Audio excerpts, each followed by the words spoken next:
Hello everyone, আসসালামু আলাইকুম। As কিচেনে আপনাদের সবাইকে স্বাগতম জানাই।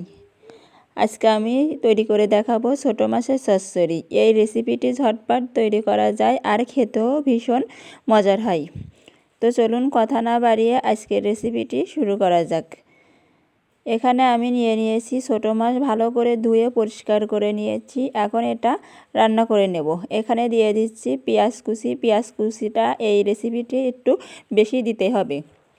আর এখানে দিয়ে দিচ্ছি এলাচ বাটা ও জিরে বাটা আর কাঁচামরিচ, হাফ চামচ লবণ ও হাফ চামচ হলুদ গুঁড়া। এখন পরিমাণ মতন দিয়ে দিচ্ছি সয়াবিন তেল।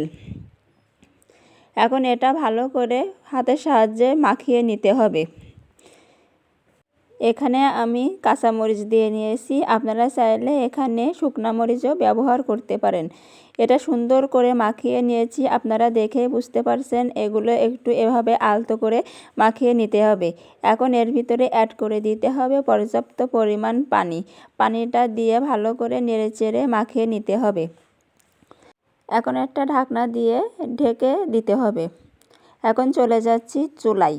এখন এটা চুলায় বসিয়ে দিয়েছি, দিয়ে 5 মিনিটের জন্য জাল করে নিচ্ছি। দেখুন একটা সুন্দর বলক চলে আসছে। এখন এটা সামান্য একটু নেড়েচেড়ে আবারও ঢাকনা দিয়ে ঢেকে রাখবো 5 মিনিটের জন্য। 5 মিনিট পরে ফিরে আসছি। দেখুন এটার পানি অনেকটাই কিন্তু কমে আসছে, এখন দেখে বুঝতে পারছেন। এখন একটু হালকা করে নেড়েচেড়ে দিব।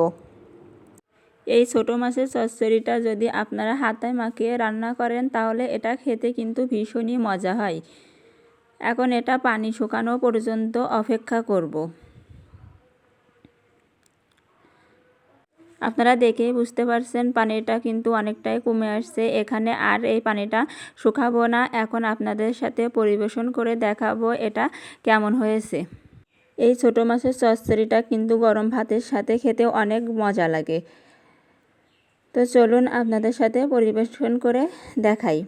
দেখুন কত সুন্দর একটা কালার চলে আসছে। এই রেসিপিটা খেতে অনেক মজা লাগবে। আপনারা একবার হলেও বাসায় ট্রাই করে দেখতে পারেন। আজকের ভিডিওটা এখানে শেষ করছি। আল্লাহ হাফেজ।